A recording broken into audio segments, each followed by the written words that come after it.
कौवों की गिनती। बीरबल की चतुराई से बादशाह अकबर और सभी दरबार परिचित थे। फिर भी अकबर बीरबल की चतुराई का परीक्षा लेते रहते थे। ऐसे ही एक सुबह बादशाह अकबर ने बीरबल को बुलाया और बगीचे में घूमने के लिए चले गए। वहां पर बहुत सारे पक्षी आवाज कर रहे थे। अचानक बादशाह अकबर की नजर एक कौवे पर पड़ी और उनके मन में शरारत सूझी। उन्होंने बीरबल से कहा, मैं यह जानना चाहता हूँ कि हमारे राज्य में कुल कितने कौवे हैं। यह सवाल थोड़ा अटपटा जरूर था, लेकिन फिर भी बीरबल कहा, महाराज, मैं आपके इस प्रश्न का जवाब दे सकता हूँ, लेकिन मुझे थोड़ा समय चाहिए। अकबर ने मन ही मन मुस्कुराते हुए बीरबल को समय दे दिया। कुछ दिनों के बाद बीरबल दरबार में आए तो शहंशाह अकबर से पूछा, बोलो बीरबल, कितने कौवे हैं हमारे राज्य में। बीरबल बोले, महाराज, हमारे राज्य में करीब 323 कौवे हैं। यह सुनते ही सभी दरबारी बीरबल को देखने लगे। फिर बादशाह अकबर बोले, अगर हमारे राज्य में कौवों की संख्या इससे ज्यादा हुई तो? बीरबल बोले, हो सकता है कि महाराज कुछ कौवे हमारे राज्य में अपने रिश्तेदारों के यहाँ आए हों। इस पर बादशाह अकबर ने कहा, अगर कम हुए तो? तब बीरबल बायले, हो सकता है कि हमारे राज्य के कौवे दूसरे देश अपने रिश्तेदारों के यहाँ गए हों। जैसे ही बीरबल ने यह बात कही, पूरा दरबार ठहाकों से गूंज उठा और एक बार फिर बीरबल अपनी बुद्धि के कारण प्रशंसा के पात्र बन गए। कहानी से सीख। बच्चों, इस कहानी से यह सीख मिलती है कि अगर दिमाग का इस्तेमाल किया जाए तो हर समस्या का हल और सवाल का जवाब ढूंढा जा सकता है।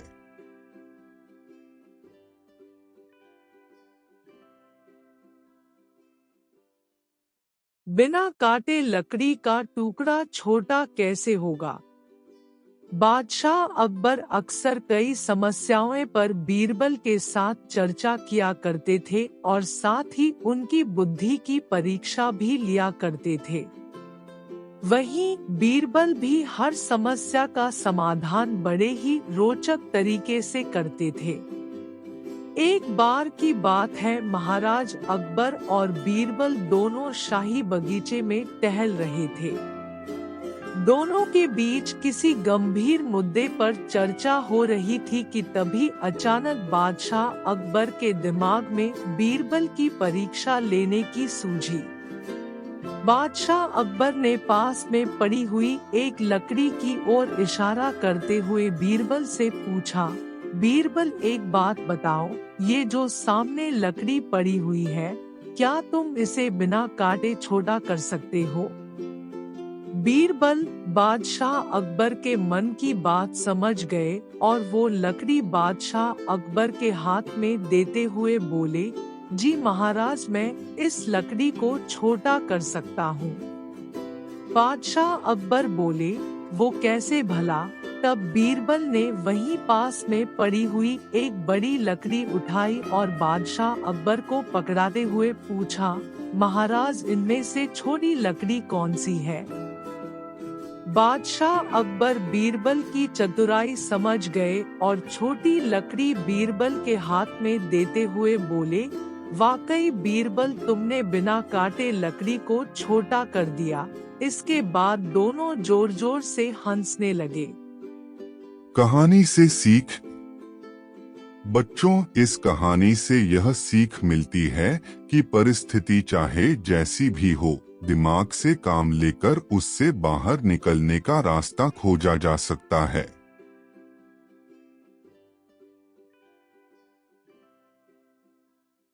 उम्र बढ़ाने वाला पेड़। एक समय की बात है जब बादशाह अकबर का परचम पूरे विश्व में फैलने लगा था।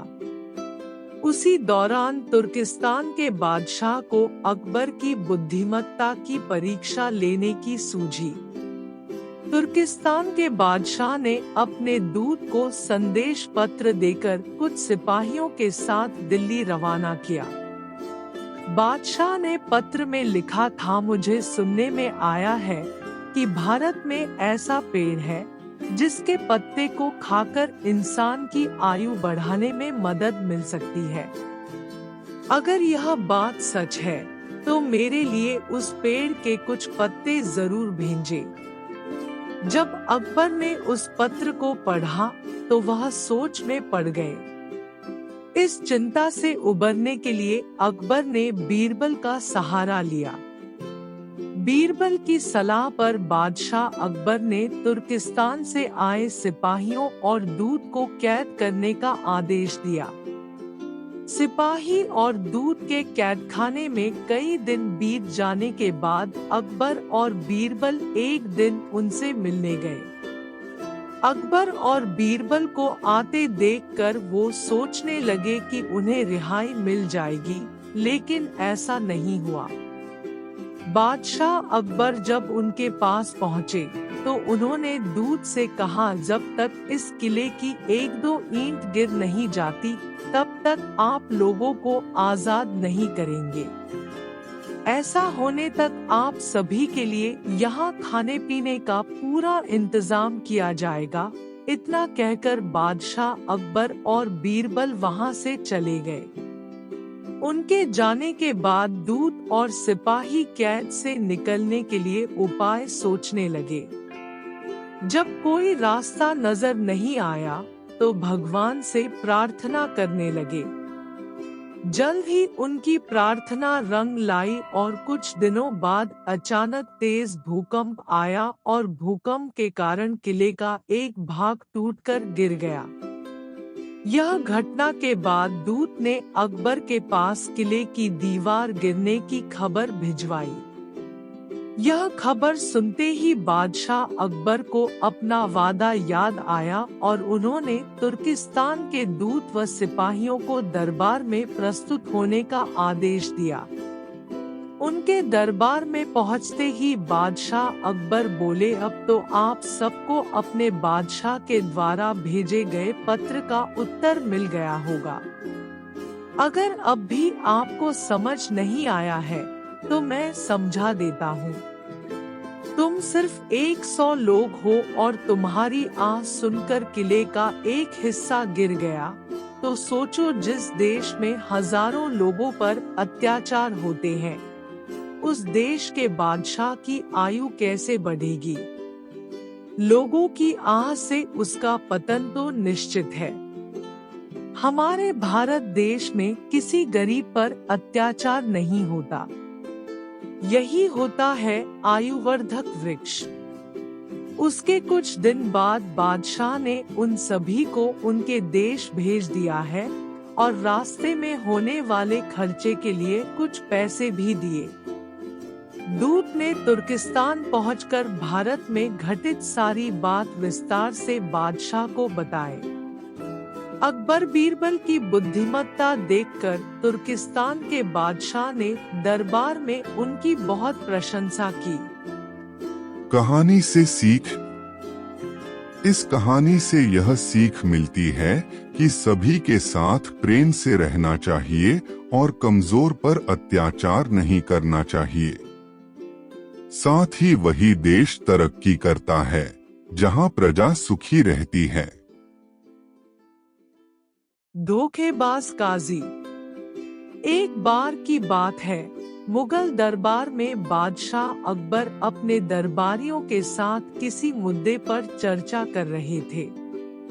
उसी समय वहां एक किसान अपनी फरियाद लेकर आया और बोला, महाराज न्याय करो, मुझे इंसाफ चाहिए। यह सुनकर बादशाह अकबर बायले कि क्या हुआ। किसान बोला, महाराज मैं एक गरीब किसान हूँ। कुछ समय पहले मेरी पत्नी का निधन हो गया और अब मैं अकेला रहता हूँ। मेरा मन किसी भी काम में नहीं लगता है। इसलिए एक दिन मैं काजी साहब के पास गया। उन्होंने मन की शांति के लिए मुझे यहाँ से काफी दूर स्थित एक दरगाह में जाने के लिए कहा। उनकी बात से प्रभावित होकर मैं दरगाह जाने के लिए तैयार हो गया। लेकिन साथ ही मुझे इतने वर्षों तक मेहनत करके कमाए सोने के सिक्कों के चोरी होने की चिंता सताने लगी। जब मैंने यह बात काजी साहब को बताई तो उन्होंने कहा कि वह सोने के सिक्कों की सुरक्षा करेंगे और उसके वापस आने पर लौटा देंगे।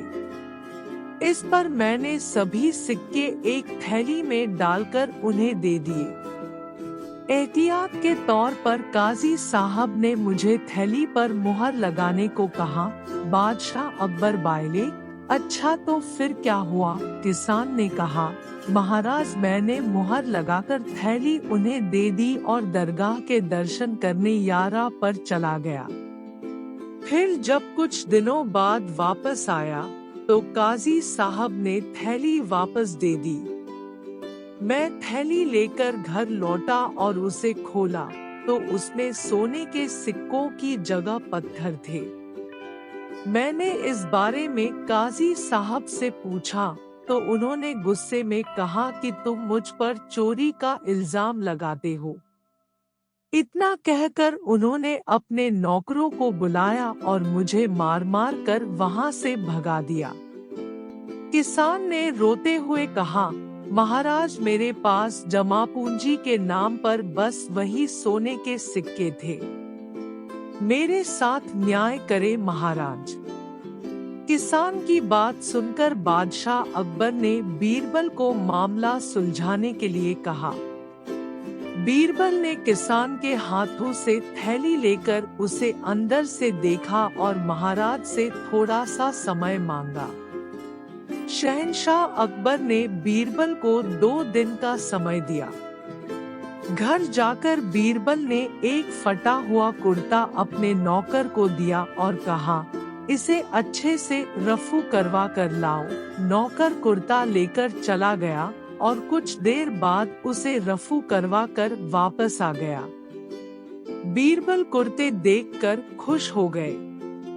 कुर्ता इस प्रकार से रफू किया गया था कि मानो फटा ही न हो।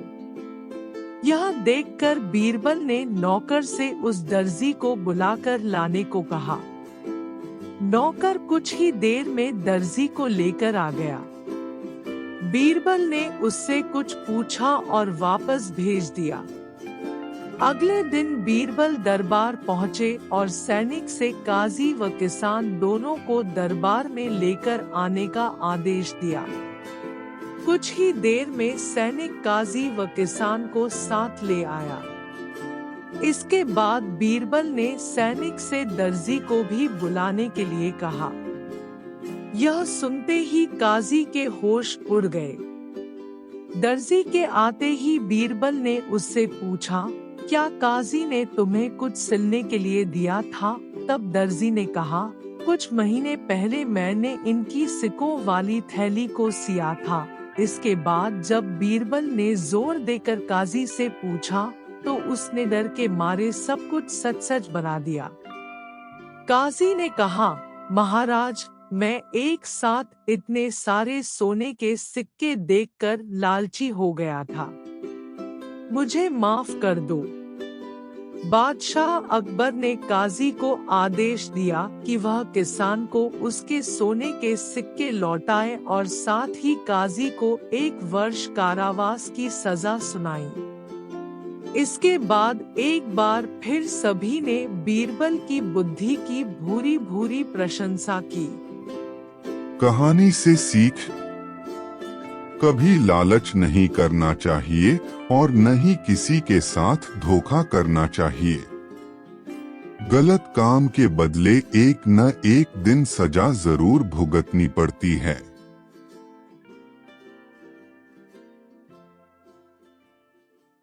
सबकी सोच एक जैसी। एक बार राजा अकबर अपने दरबार में किसी खास विषय पर चर्चा कर रहे थे। उस विषय पर उन्होंने राज दरबार में मौजूद सभी लोगों से उनकी राय मांगी। ऐसे में दरबार में उपस्थित सभी मंत्रियों ने अपनी अपनी बुद्धि के हिसाब से जवाब दिया।